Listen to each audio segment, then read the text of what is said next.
ఈ వేదిక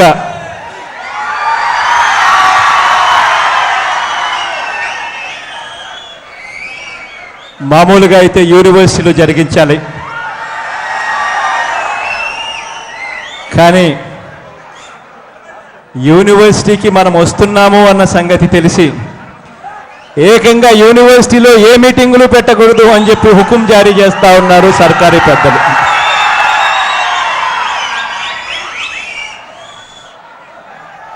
అక్కడ జరగాల్సిన ఈ కార్యక్రమం ఇక్కడ జరగడం కాస్త ఇన్కన్వీనియంట్గా ఉన్నా కూడా అక్కడ నుంచి స్టూడెంట్స్ ఇక్కడికి రావడానికి కాస్త కష్టం అనిపించిన ఆ కష్టాన్ని ఏమాత్రం కూడా లెక్క చేయకుండా చిక్కటి చిరునవ్వులతోనే ఇంతటి ఆత్మీయతను ఇంతటి ఆప్యాయతలు చూపిస్తున్న మీ అందరికీ, ప్రతి చెల్లెమ్మకు, ప్రతి సోదరునికి పేరు పేరున చేతులు జోడించి కృతజ్ఞత తెలుపుతా ఉన్నా. అదేవిధంగా వేదిక మీద ఉన్న పెద్దలందరూ కూడా రాజారెడ్డి అన్న, రాజమోహన్ అన్న, సూర్యనారాయణ అన్న, ప్రతాప్ అన్న, భాస్కర్ అన్న, మునిరాజన్న, చంద్రయ్య అన్న, మన స్టూడెంట్ విభాగానికి అధ్యక్షులు సలాం బాబు, హరిప్రసాద్, అదే రకంగా నాకన్నా కాస్త ముందు మాట్లాడిన స్టూడెంట్ ప్రతినిధులు లేఖమ్మ, తేజేషు, అందరికీ కూడా పేరు పేరున మొదలుపెట్టే ముందు చేతులు జోడించి హృదయపూర్వకంగా కృతజ్ఞత తెలుపుతున్నాను. ఇవాళ ప్రత్యేక హోదాకు సంబంధించి, ప్రత్యేక హోదా అంటే ఏమిటి, ప్రత్యేక హోదా ఏ పరిస్థితుల్లో మనకిచ్చారు, ప్రత్యేక హోదా వల్ల మనకు జరిగే మేళ్ళు ఏమిటి అని సుదీర్ఘంగా ఇంతకుముందు పలు సందర్భాల్లో నేను ఉపన్యాసం ఇచ్చాను. దాంట్లో భాగంగా ఢిల్లీకి వెళ్ళాం. చివరికి ఢిల్లీ వీధుల్లో కూడా ఆ ఉపన్యాసాన్ని ఇచ్చాం. అది సరిపోవడం లేదు, చివరకు అసెంబ్లీలో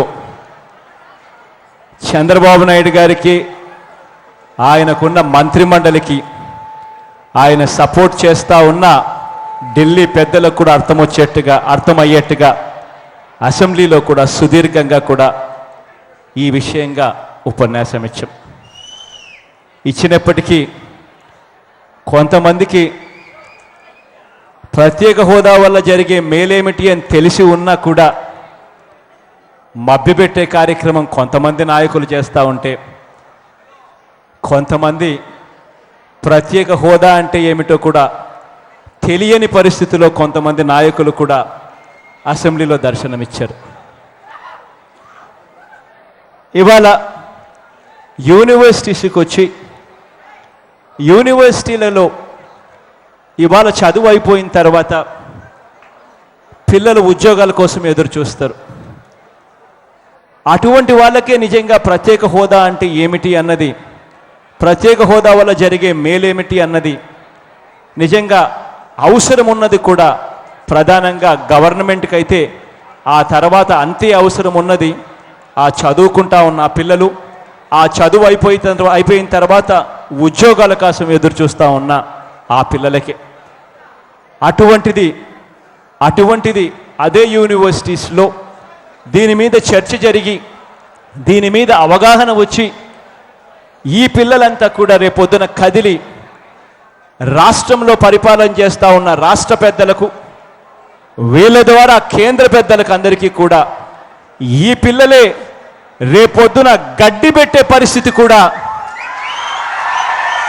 ఆ పెద్దలకు బుద్ధొచ్చే విధంగా చెప్పే పరిస్థితి కూడా ఈ యూనివర్సిటీ నుంచే జరగాలి.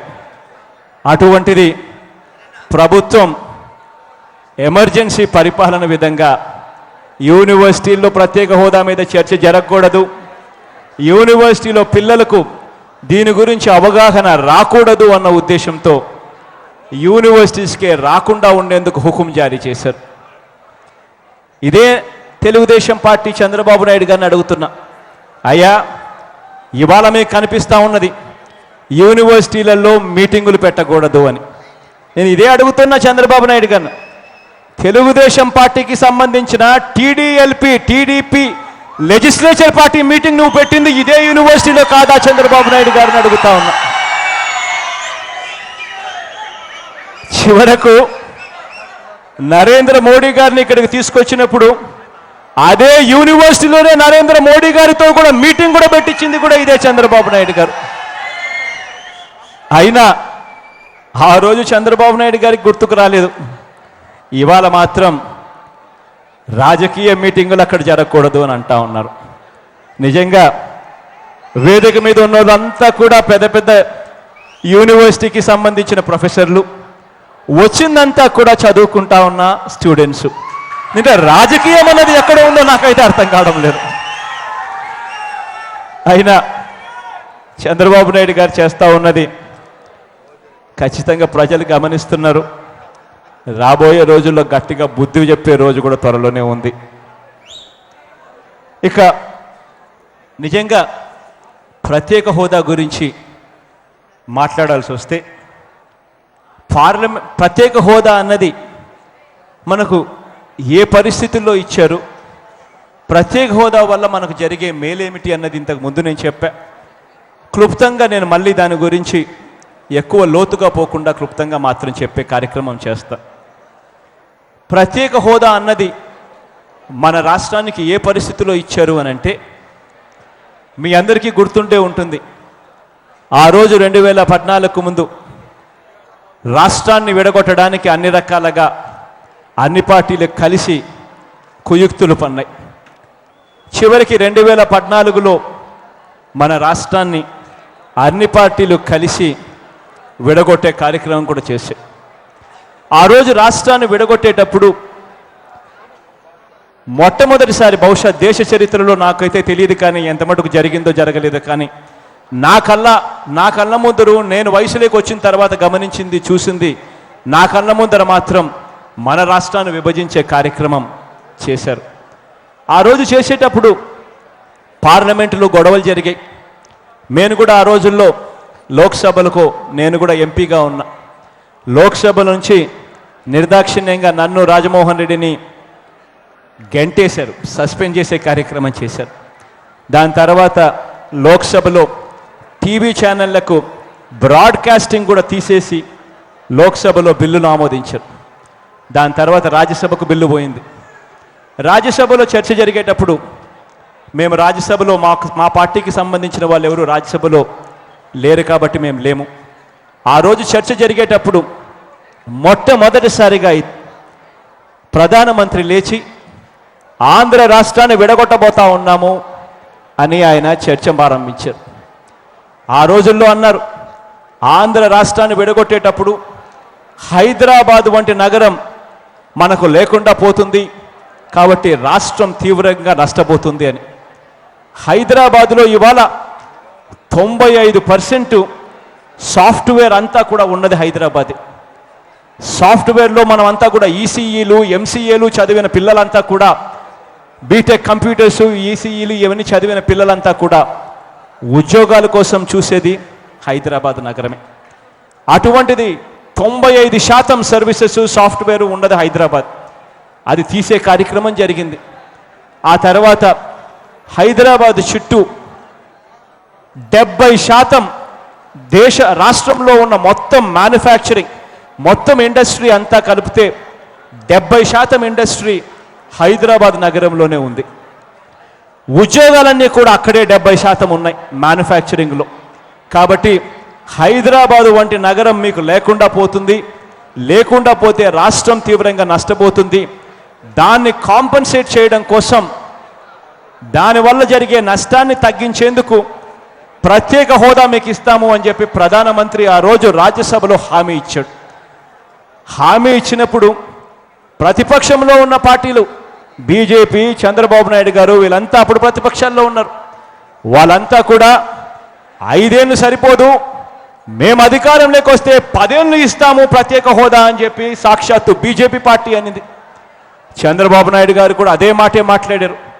ఆ తర్వాత అధికారంలో ఉన్న కాంగ్రెస్ పార్టీ, ప్రతిపక్షంలో ఉన్న బీజేపీ, చంద్రబాబు నాయుడు గారు అందరూ కలిసి ఏకమై రాష్ట్రాన్ని విడగొట్టేశారు. విడగొట్టి ప్రత్యేక హోదా ఇస్తాము అన్న హామీ ఇచ్చారు. అటువంటి పరిస్థితుల్లో ప్రత్యేక హోదా ఇస్తామన్న హామీతో రాష్ట్రాన్ని విడగొట్టారు. మరి ఇవాళ రాష్ట్రం విడిపోయింది, వీళ్ళంతా కూడా అధికారంలోకి వచ్చారు. చంద్రబాబు నాయుడు గారు ఇక్కడ అధికారంలో ఉన్నారు, బీజేపీ అక్కడ అధికారంలో ఉన్నారు. కానీ ప్రత్యేక హోదా గురించి మాట్లాడితే మాత్రం ఎవ్వరూ కూడా ప్రజలతో పని అయిపోయింది, ఓట్లతో పని అయిపోయింది, ఇక ప్రత్యేక హోదా గాలి కొదిలేయండి అన్న మాటను మాట్లాడుతున్నారు. ఇక్కడ నేను ఒక్కటి అడగాలనుకుంటున్నా, మనమంతా చదువుకుంటున్న, మనమంతా కూడా యంగ్స్టర్స్, మనమంతా ఈ తరానికి సంబంధించిన యువకులం. మనమంతా పార్లమెంట్ వైపు చూస్తాం. పార్లమెంటులో ఏదైనా మాట చెప్తే ఆ మాట జరుగుతుంది అని చెప్పి విశ్వసిస్తాం. కానీ మన కళ్ళ ఎదుటనే పార్లమెంటులో ఏకంగా ప్రధానమంత్రి హామీ ఇచ్చి ప్రతిపక్షాలన్నీ కూడా దానికి మద్దతు తెలిపి రాష్ట్రాన్ని విడగొట్టి ప్రత్యేక హోదా ఇస్తామన్న హామీ ఇచ్చిన తర్వాత ఇవాళ అదే పార్లమెంటులో ఇచ్చిన హామీకే ఇవాళ దిక్కు దివానం లేకపోతే ఇక మనమంతా ఎక్కడికి పోవాలి అని చెప్పి నేను అడుగుతా ఉన్నా. పార్లమెంటులో ఇచ్చిన హామీకే ఇవాళ దిక్కు దివానం లేని పరిస్థితి కనిపిస్తూ ఉందంటే నిజంగా భారతదేశంలో ప్రజాస్వామ్యం ఏ స్థాయిలో ఉంది అని చెప్పడానికి ఇదే ఉదాహరణ. నిజంగా మనమంతా కూడా పార్లమెంటు నుంచి నేర్చుకోవాలి అని అనుకుంటాం. కానీ పార్లమెంటులో జరిగింది చూసినప్పుడు ఇదే పార్లమెంట్ అని చెప్పి సిగ్గుతో భారతీయులుగా ఉన్నందుకు కూడా తలదించుకునే కార్యక్రమం ఈ పార్లమెంటు మనకు చూపిస్తూ ఉంది. నేర్పించాల్సింది పోయి ఎలా హామీలను నీటి బుడగల్లా చేయాలి అన్నది పార్లమెంట్ నేర్పిస్తుంది. ఇవాళ ఇంతటి దారుణమైన పరిస్థితి జరుగుతూ ఉంది. ఇంతటి దారుణమైన పరిస్థితి జరుగుతూ ఉన్నప్పుడు మన కళ్ళ ముందరనే రోజుకొక మాట వినిపిస్తుంది. కొంతమంది కేంద్ర మంత్రులు ప్రత్యేక హోదా ఇస్తామంటారు, కొంతమంది కేంద్ర మంత్రులు ప్రత్యేక హోదా రాదంటారు. చంద్రబాబు నాయుడు గారు అది సంజీవిని కాదు అని అంటారు. స్పీకర్ గారు సాక్షాత్తు ఎక్కడో నేను పేపర్లోనూ టీవీలోనూ చూసా, ఆయన కూడా ఇది జిందా తాలిస్మాన్ కాదు అని చెప్పి ఆయన కూడా అంటాడు. ఇలా రకరకాలుగా ఇస్తారో ఇవ్వరో కూడా తెలియని పరిస్థితుల్లో చాలా చాలా కన్ఫ్యూజింగ్గా మాట్లాడతారు. నిజంగా ఇంతటి కన్ఫ్యూజన్లో వీళ్ళు మాట్లాడేటప్పుడు నిజంగా మనకు కూడా అర్థం కావడం లేదు ప్రత్యేక ప్యాకేజ్ ఇస్తారా ఇవ్వరా అన్నది. అందుకనే వీళ్ళ మీద ఒత్తిడి తీసుకొచ్చేదానికి మనమంతా కూడా సన్నద్ధం అవుతా ఉన్నాం. ఇవాళ చంద్రబాబు నాయుడు గారు ముఖ్యమంత్రిగా ఉన్నారు. ప్రత్యేక హోదా గురించి చంద్రబాబు నాయుడు గారు గట్టిగా బీజేపీని పాలకులను నిలదీయాల్సిన అవసరం ఉంది. అటువంటి పాత్ర పోషిస్తూ ఉన్న చంద్రబాబు నాయుడు గారు ఎందుకు నిలదీయడం లేదు అని చెప్పి చాలామందికి, నాతో పాటు అందరికీ కూడా చాలామందికి డౌట్లు వచ్చాయి. అయ్యా చంద్రబాబు నాయుడు గారు, ఎందుకు కేంద్రంలో మీరు మంత్రులు ఉన్నారు, కేంద్రంలో మీ మంత్రులు ఉన్నప్పుడు ఎందుకు మీరు బీజేపీ మీద ఒత్తిడి తీసుకొని రావడం లేదు? ప్రత్యేక హోదా ఇవ్వండి, 15 రోజులు గడువు ఇస్తా ఉన్నా, నెల రోజులు గడువు ఇస్తా ఉన్నా ప్రత్యేక హోదా ఇవ్వండి. ఇవ్వకపోతే మా మంత్రులను కేంద్రంలో ఉన్న మా మంత్రులు మేము ఉపసంహరించుకుంటామని చెప్పి చంద్రబాబు నాయుడు గారు ఎందుకు చెప్పలేకపోతా ఉన్నారు, ఎందుకు ఒత్తిడి తీసుకొని రాలేకపోతా ఉన్నారు అన్నది నాతో పాటు అందరికీ కూడా ఉన్న డౌట్, అందరికీ ఉన్న సంశయం. కానీ చంద్రబాబు నాయుడు గారు మాత్రం ఆ పని చేయడు. కారణం, చంద్రబాబు నాయుడు గారు ఈ మధ్యకాలంలోనే మనమంతా కూడా చూసాం, ఆంధ్ర రాష్ట్రంలో లంచాలు తీసుకుని పట్టిసీమ దగ్గర నుంచి పోలవరం దాకా కమిషన్లు తీసుకుని జీవో 22 అని చెప్పి కొంతమంది కాంట్రాక్టర్లకు మేలు చేసే జీవోలు ఇచ్చి చివరకు మద్యం అమ్ముకునే డిస్టిలరీ లైసెన్సులు కూడా కొంతమందికి మాత్రమే ఇచ్చి ఇసుక దగ్గర నుంచి మట్టి దాకా అంత పర్సంటేజీలు తీసుకుంటూ, బొగ్గు దగ్గర నుంచి ప్రతిదీ కూడా స్కాములే జరుగుతూ ఉన్న పరిస్థితుల్లో ఈ రాష్ట్రంలో లంచాలు తీసుకున్న డబ్బుతో పక్కన తెలంగాణ రాష్ట్రంలో ఈ లంచాలను విచ్చలవిడిగా ఎమ్మెల్యేలను కొనుగోలు చేసేందుకు, ఎమ్మెల్సీ ఎన్నికల్లో గెలిచేందుకు ఒక్కొక్క ఎమ్మెల్యేకు 5 కోట్ల నుంచి 20 కోట్లు లంచాలు ఇచ్చే కార్యక్రమంలో 100 కోట్ల రూపాయలు చంద్రబాబు నాయుడు గారి ఎమ్మెల్యేలకు ఇస్తూ ఎరచూపుతూ ఆడియో టేపులతో, వీడియో టేపులతో అడ్డంగా దొరికిపోయిన పరిస్థితి మనం అంతా కూడా చూసాం. ఆ కేసు నుంచి బయటపడేందుకు చంద్రబాబు నాయుడు గారు బీజేపీ మీద ఒత్తిడి తీసుకొచ్చే కార్యక్రమం చేయడంలా. కారణం, చంద్రబాబు నాయుడు గారు ఒత్తిడి చేస్తే బీజేపీ చంద్రబాబు నాయుడు గారికి కీ ఇస్తుంది. కీ ఇస్తే చంద్రబాబు నాయుడు గారు ఎక్కడ జైలుకు పోవాల్సిన పరిస్థితి వస్తుందేమో అని చెప్పి భయపడి ఏకంగా ప్రత్యేక హోదా అన్న అంశాన్నే ఇవాళ ఖూనీ చేస్తూ ఉన్నాడు చంద్రబాబు నాయుడు గారు. ఇటువంటి రాజకీయాలు జరుగుతూ ఉన్నప్పుడు బాధ అనిపిస్తుంది. ఇవాళ ఒకటి చెప్పాలి, ప్రత్యేక హోదా గురించి చర్చ జరుగుతూ ఉన్నప్పుడు దీన్ని అపహాస్యం చేస్తూ, దీంట్లో నుంచి వక్ర భాష్యం తీస్తూ, ఇది ఏమీ లేదు అని చెప్పి రకరకాలుగా ఈ మధ్యకాలంలో చంద్రబాబు నాయుడు గారు తన మంత్రివర్గ సహచరులు చాలా రకాలుగా చెప్తా ఉన్నారు. ఈ మధ్యకాలంలో కూడా మనం అంతా వింటూనే ఉంటాం, ప్రత్యేక హోదా కన్నా ప్యాకేజ్ ముద్దు అని చంద్రబాబు నాయుడు గారు ఈ మధ్య చెప్తా ఉన్నారు. ఇంకా దాన్ని జస్టిఫికేషన్ చేసుకునేందుకు చివరకు ఆడపిల్లలు పుట్టడమే తప్పు అన్నట్టుగా జస్టిఫికేషన్ చేసుకునేందుకు సామెత కూడా చెప్పారు. అత్త కోడలు మగబిడ్డను కడతాను అని అంటే వద్దంటుందా అని చెప్పి నాకైతే ఆశ్చర్యం అనిపించింది. ముఖ్యమంత్రి అనే వ్యక్తి ఆడపిల్లలకు తోడుగా మేమున్నాము, మా రాష్ట్రం తోడుగా ఉంటుంది, ఆడపిల్లలు లక్ష్మీదేవులు అని చెప్పి చెప్పాల్సింది పోయి ప్రత్యేక హోదా విషయంలో చంద్రబాబు నాయుడు గారు కంపేర్ చేసిన తీరిది.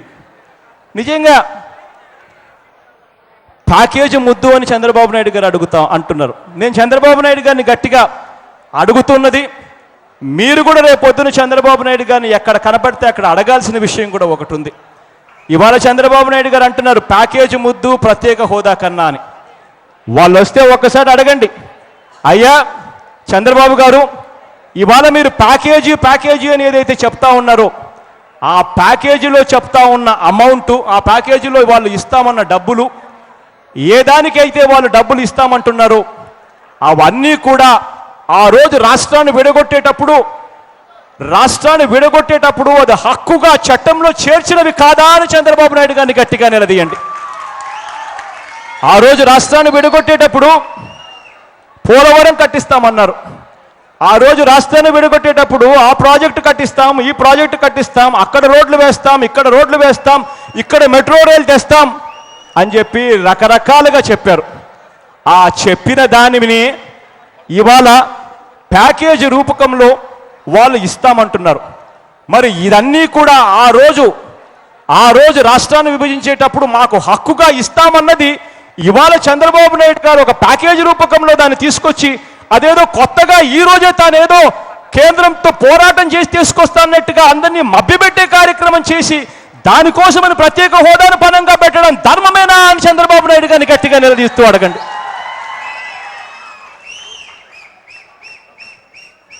ప్రత్యేక హోదా గురించి రకరకాలుగా అబద్ధాలు చెప్తా పోతా ఉన్నారు. ఒకసారి అంటారు తమిళనాడు ఒప్పుకోవడం లేదు, మహారాష్ట్ర ఒప్పుకోవడం లేదు, ఒరిస్సా ఒప్పుకోవడం లేదు అని ఒకసారి అంటారు. అడిగినప్పుడు చెప్పండి, అయ్యా రాష్ట్రాన్ని విడగొట్టేటప్పుడు ఆ రోజు తమిళనాడు లేదా, ఆ రోజు మహారాష్ట్ర లేదా, ఆ రోజు ఒరిస్సా లేదా, ఆ రోజు మీకు గుర్తుకు రావడం లేదా, వాళ్ళు ఒప్పుకోరు అన్న సంగతి, వాళ్ళు ఒప్పుకోవడం లేదు అన్న సంగతి ఈ రోజు వాళ్ళ పేరు చెప్పడం ధర్మమేనా అని చెప్పి కూడా గట్టిగా అడగండి. ఇవాళటికి ప్రత్యేక హోదా గురించి రకరకాల అబద్ధాలు చెప్తా ఉన్నారు. 14th ఫైనాన్స్ కమిషన్ ఒప్పుకోవడం లేదు అని చెప్పి మరో అబద్ధం చెప్తారు. నిజంగా 14th ఫైనాన్స్ కమిషన్ పరివేమిటి అన్నది వీళ్ళకు తెలుసా తెలీదా అన్నది కూడా ఒక్కొక్కసారి మనకు అర్థం కాదు. ఎందుకనంటే ఆర్థిక సంఘం 14th ఫైనాన్స్ కమిషన్ అన్నది ప్రత్యేక హోదా ఇచ్చే విషయంలో వాళ్ళు తలదూర్చరు. వాళ్ళకు సంబంధించిన అంశం అది కానే కాదు. ఆర్థిక సంఘం, స్పెషలీ 14th ఫైనాన్స్ కమిషన్, ఆర్థిక సంఘం చేసే పనేమిటి అని అంటే, సెంట్రల్ గవర్నమెంట్ ఏదైతే ట్యాక్సులు కలెక్ట్ చేస్తుందో ఆ ట్యాక్సులను రాష్ట్రాల మధ్య ఎలా పంచాలి అన్నది ఆర్థిక సంఘాలు చేసే పని. అది కాక ఆర్థిక సంఘాలు చేసే పని నాన్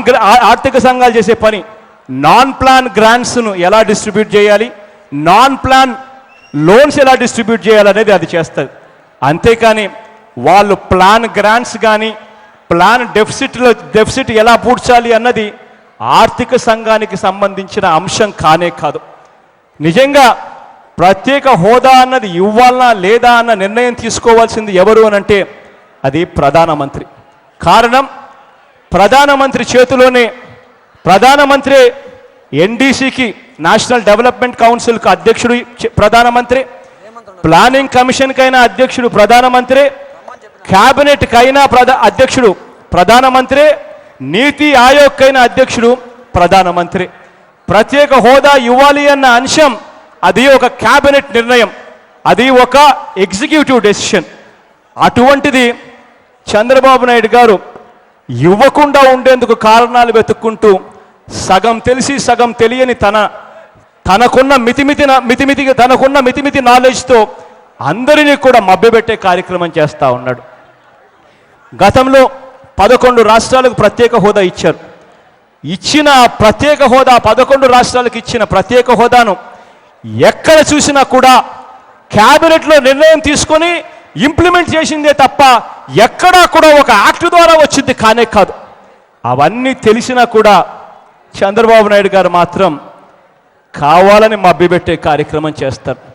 గతంలో మనమంతా గుర్తుంటే ఉంటుంది, గతంలో వాజ్పేయి గారు ఉత్తరాఖండ్ను విభజించేటప్పుడు వాజ్పేయి ఉత్తరాఖండ్ను విభజించేసి ఉత్తరాఖండ్ ప్రత్యేక హోదా ఇచ్చేసి, ప్రత్యేక హోదా ఇచ్చిన తర్వాత ఎన్డీసీకి రాటిఫికేషన్కు పంపించారు. అంటే ఆ రోజు జరిగింది కూడా ఇవాళ చంద్రబాబు నాయుడు గారు ఇక్కడ ఉన్న బీజేపీకి గుర్తు చేయలేకపోతా ఉన్నాడు. ఇంతకన్నా దుర్మార్గం ఏది ఉండదు.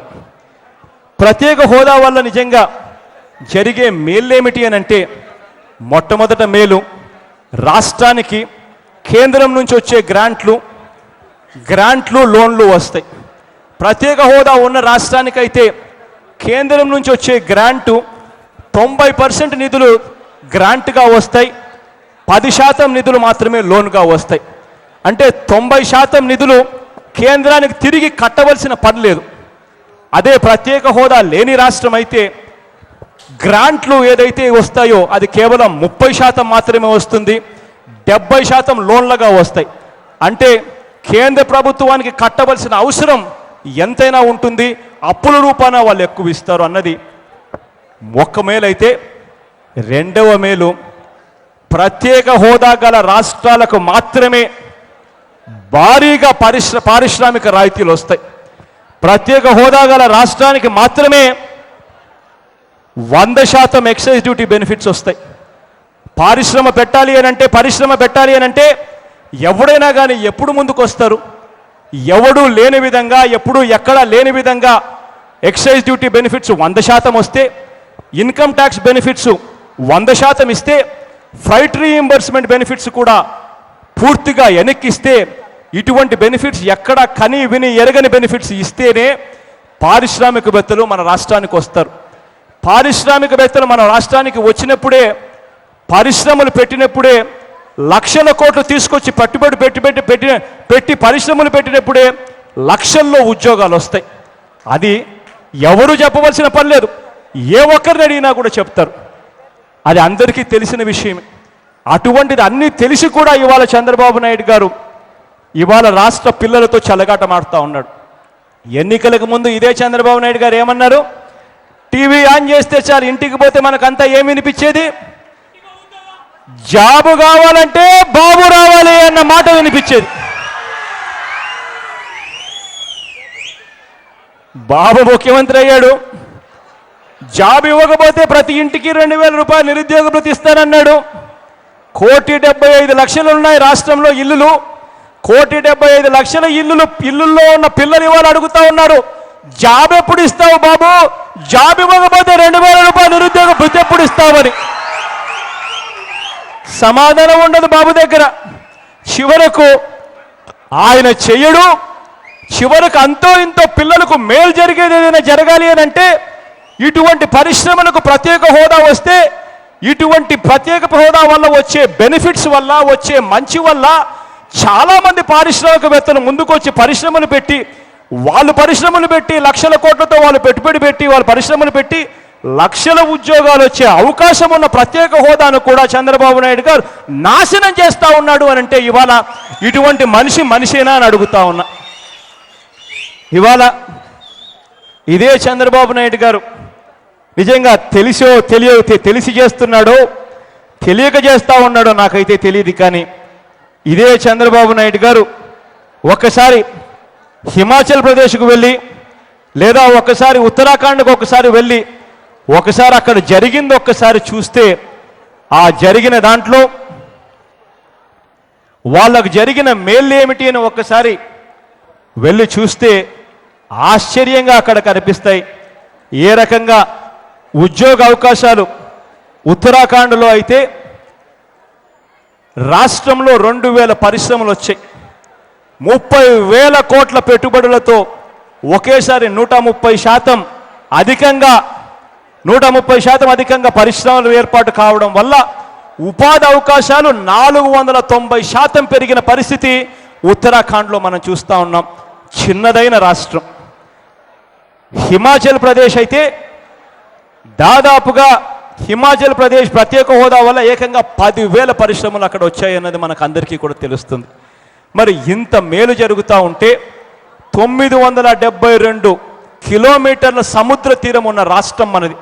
మరి ఇటువంటి బెనిఫిట్స్ మనకు వచ్చినప్పుడు ఈ 972 కిలోమీటర్ల సముద్ర తీరంతో ప్రతి జిల్లా ఒక హైదరాబాద్ అవుతుంది అన్నది మనం మర్చిపోకూడదు.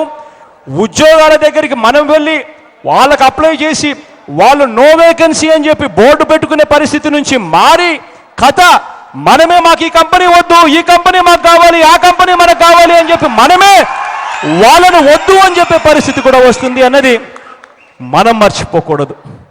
కాబట్టి ప్రత్యేక హోదా గురించి ఇవాళ ప్రతి పిల్లాడికి తెలియాలి. చదువుతా ఉన్న ప్రతి పిల్లాడు ఏ కాలేజీలో చదువుతా ఉన్నా, ఏ యూనివర్సిటీలో చదువుతా ఉన్నా జరిగే మేలేమిటి అన్నది ప్రతి ఒక్కరికి అర్థం కావాలి.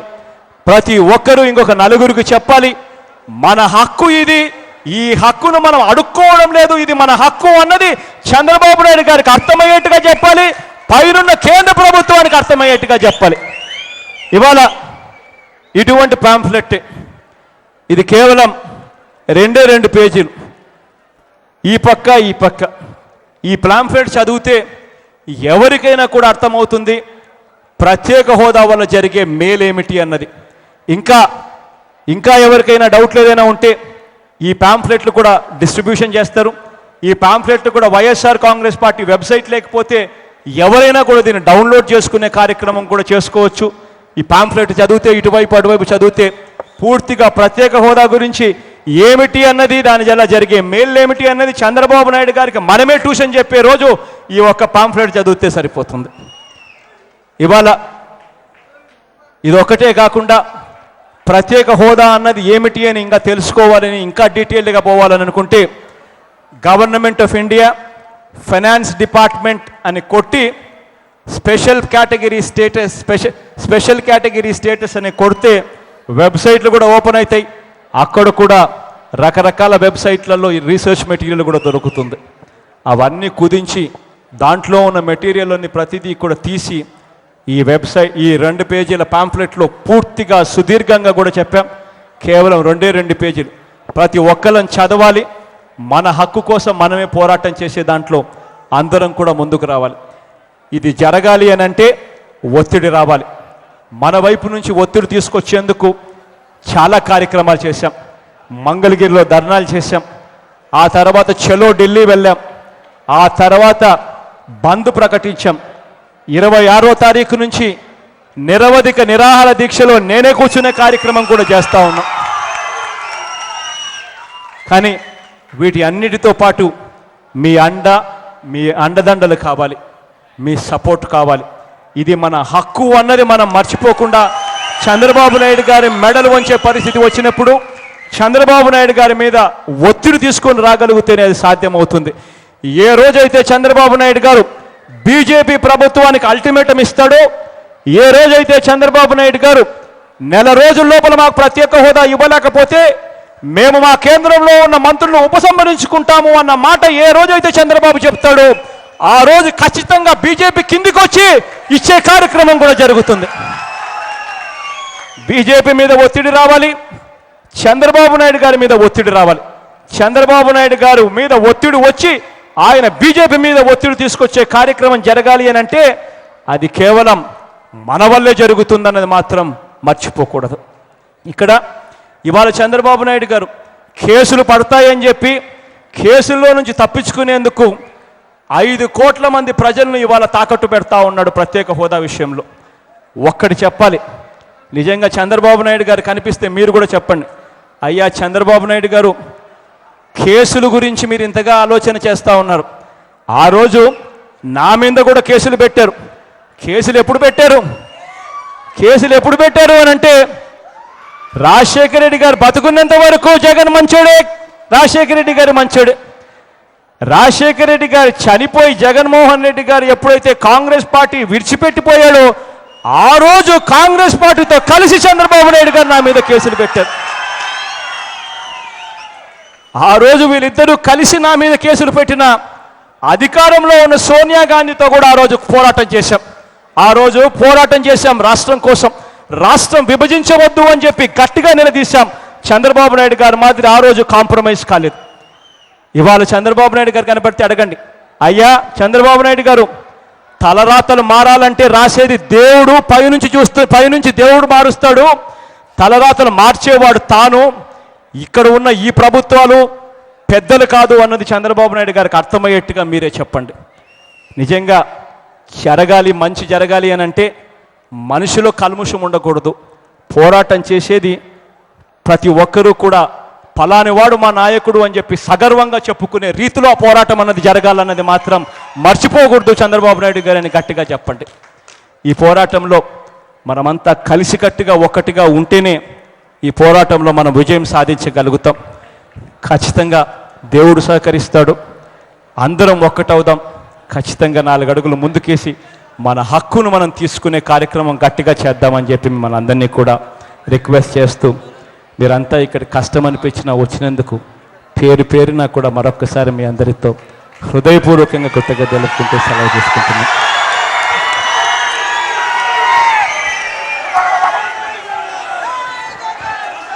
తర్వాత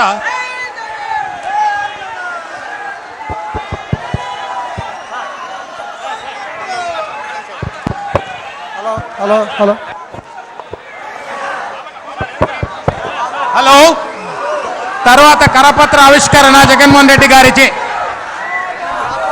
జై జగన్, జై జగన్. ఈ కార్యక్రమానికి విచ్చేసినటువంటి తరలివచ్చిన విద్యార్థి లోకానికి వైఎస్ఆర్ కాంగ్రెస్ పార్టీ విద్యార్థి విభాగం తరపున ఉద్యమాలు వందనాలు తెలియజేసుకుంటున్నాం.